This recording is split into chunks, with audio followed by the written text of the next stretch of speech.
Hi everyone, it's Pallavi this side, and today we'll talk about circumstantial evidence.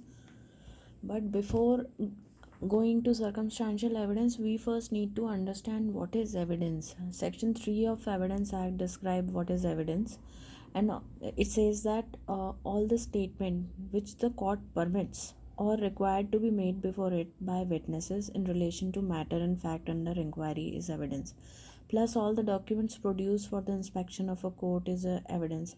But for example, if a court takes a signature specimen for verification identification of signature, that is not for the inspection of the court, so that is not falling under the category of evidence. And but there are certain other circumstances also, just like statement and admission of the party, their conduct and demeanor. This is considered by the court, but this is not evidence.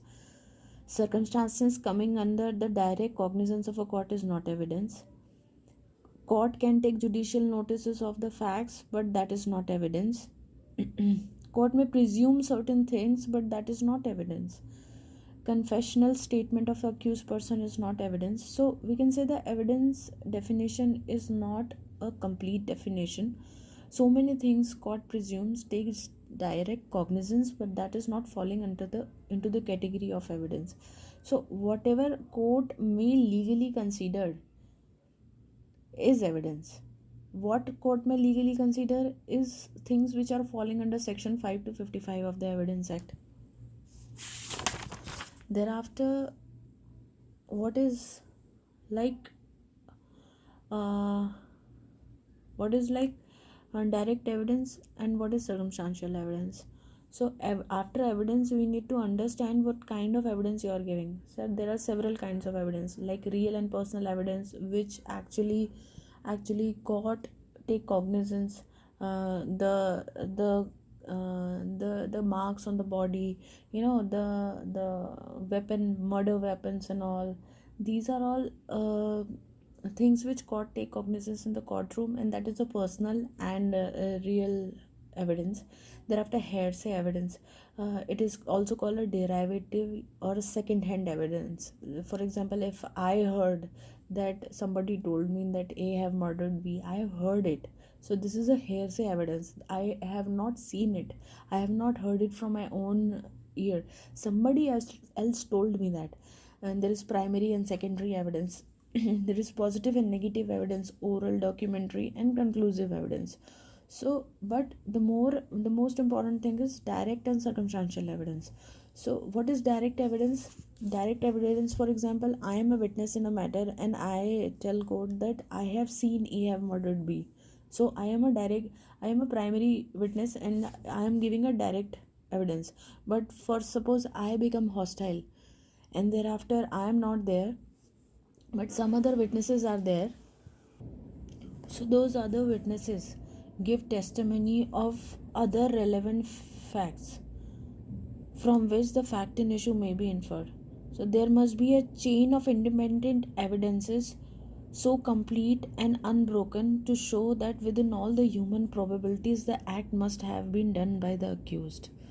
So I want to clarify it that secondary evidence is not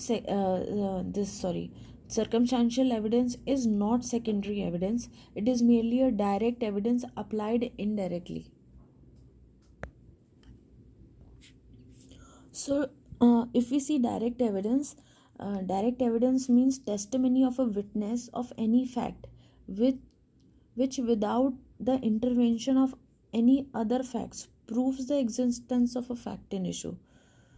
That is direct evidence. For example, fact of marriage को proof करना है तो आप wedding photographs and आप wedding cards वगैरह को present करोगे. That is a direct evidence.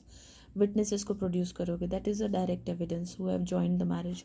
And circumstantial evidence is giving evidence of other relevant fact from which the fact in issue may be inferred, and there must be a chain of independent evidence so complete and unbreakable so as to show within all human probabilities the act must have been done by the accused. Generally there is a perception that only direct evidence is very much superior kind of evidence, but it is not so. This is a popular misconception. Circumstantial evidence is very important, and generally offenders are so sharp, and they plan the crime scene in a way that sometimes they do all the efforts to hide the direct evidences. So in that situation, circumstantial evidence help a lot, because it is very difficult to suppress or fabricate circumstantial evidence. Generally it is a misconception that direct evidence के बिना conviction नहीं होगा, but there is one case, Priyadarshini Mattoo case and Jessica Lal case, Nitish Katara case. In these cases are decided on the basis of circumstantial evidence only, and it is as important as direct evidence. It is just direct evidence is applied indirectly in a circumstantial evidence. So see you again. We'll discuss if required these cases in details. Bye bye.